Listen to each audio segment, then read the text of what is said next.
Ay guys, this morning, nandito na naman po tayo, mag-iisa po tayo na, ito na po yung ating gulay na bahay kubo. Tara guys, makikita niyo po, ito ang ating mga gulay. Ito po guys, yung karne na pinakuluan ko siya muna kasi matigas ko yung chicken gizzard, yung balon-balunan. Matigas yan, kaya pinakuluan ko lang muna siya.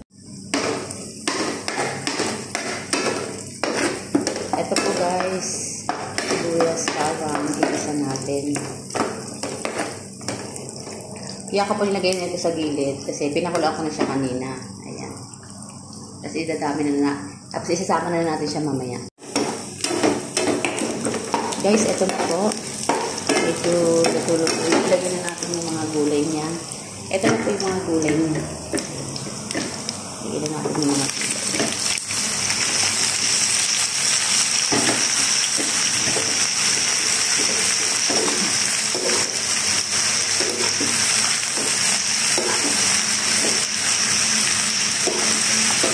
Kumbaga parang pakbet po ang tawag dito, pakbet.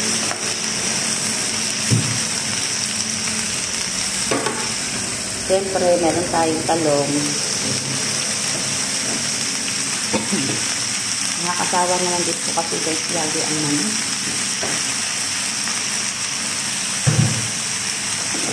Haluin natin dito. Masarap kasi ang gulay kasi sa mga manok.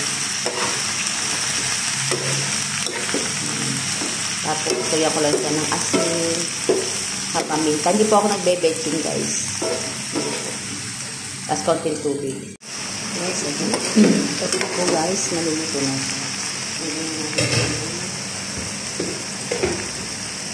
Konting tubig.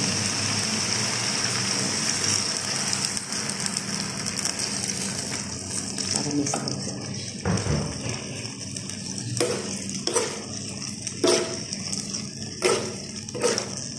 Para mabalik po yung appetite ko. Magulay tayo. Meron akong konting eto natira. Baboy. Lagyan natin dyan. Ito na po ang ating isang gulay. Wow, ang sarap. Thank you for watching. Please follow for more. Yummy, yummy, yummy, yummy, yummy.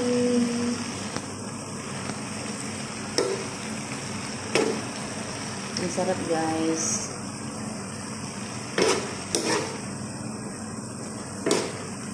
For my vlog, good morning. Nandito tayo magpipito ng sibuyas.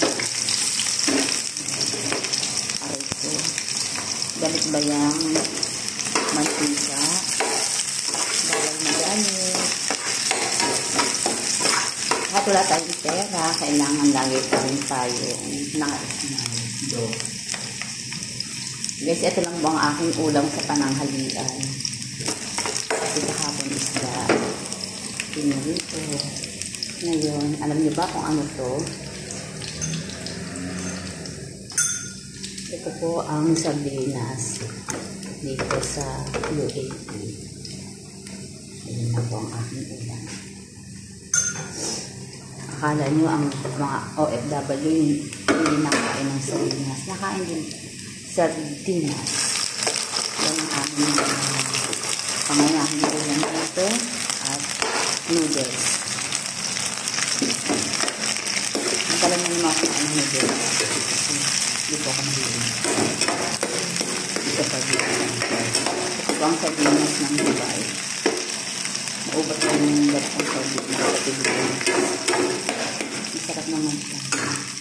Ang daming ganito po ang gusto ko ang gawin yung sardinas.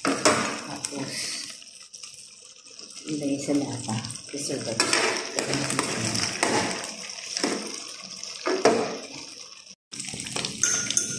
Lagyan na natin guys yung masarap na potahe, ang itlog. Diba sabi ko sa inyo, itlog, sardinas at Lucky Me lang po ang aming mga pangunahing ulam dito sa abroad. Yan.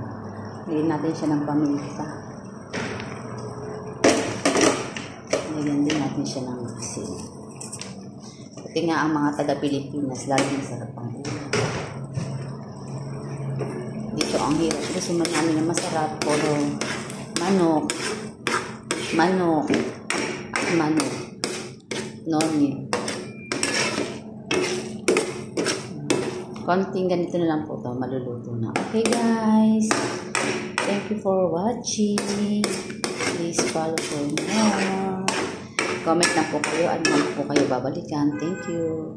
Guys, naman tayo, nagluto naman tayo ng ginisang repolyo na may tokwa. Ito po guys, ginisa-gisa ko na po yung repolyo at saka tokwa. Halo-haloin natin. Kamusta po kayo lahat dyan guys. Tara na guys, mag-English na po tayo. At mag-comment na po kayo. Dito po kayo babalikan sa inyong comment. Ayan.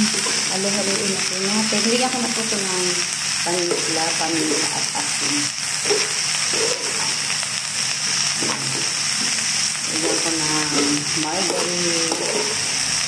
Halo-haloin natin. Kasi dito lang po.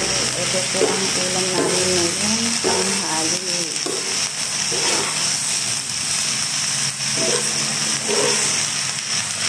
Ngayon na natin siyang lagyan ng konting tubig. Kamusta naman po ang araw-araw nyo. Happy birthday, Jackie. Jackie, ito ang handa ko sa iyo. Ginisang gulay.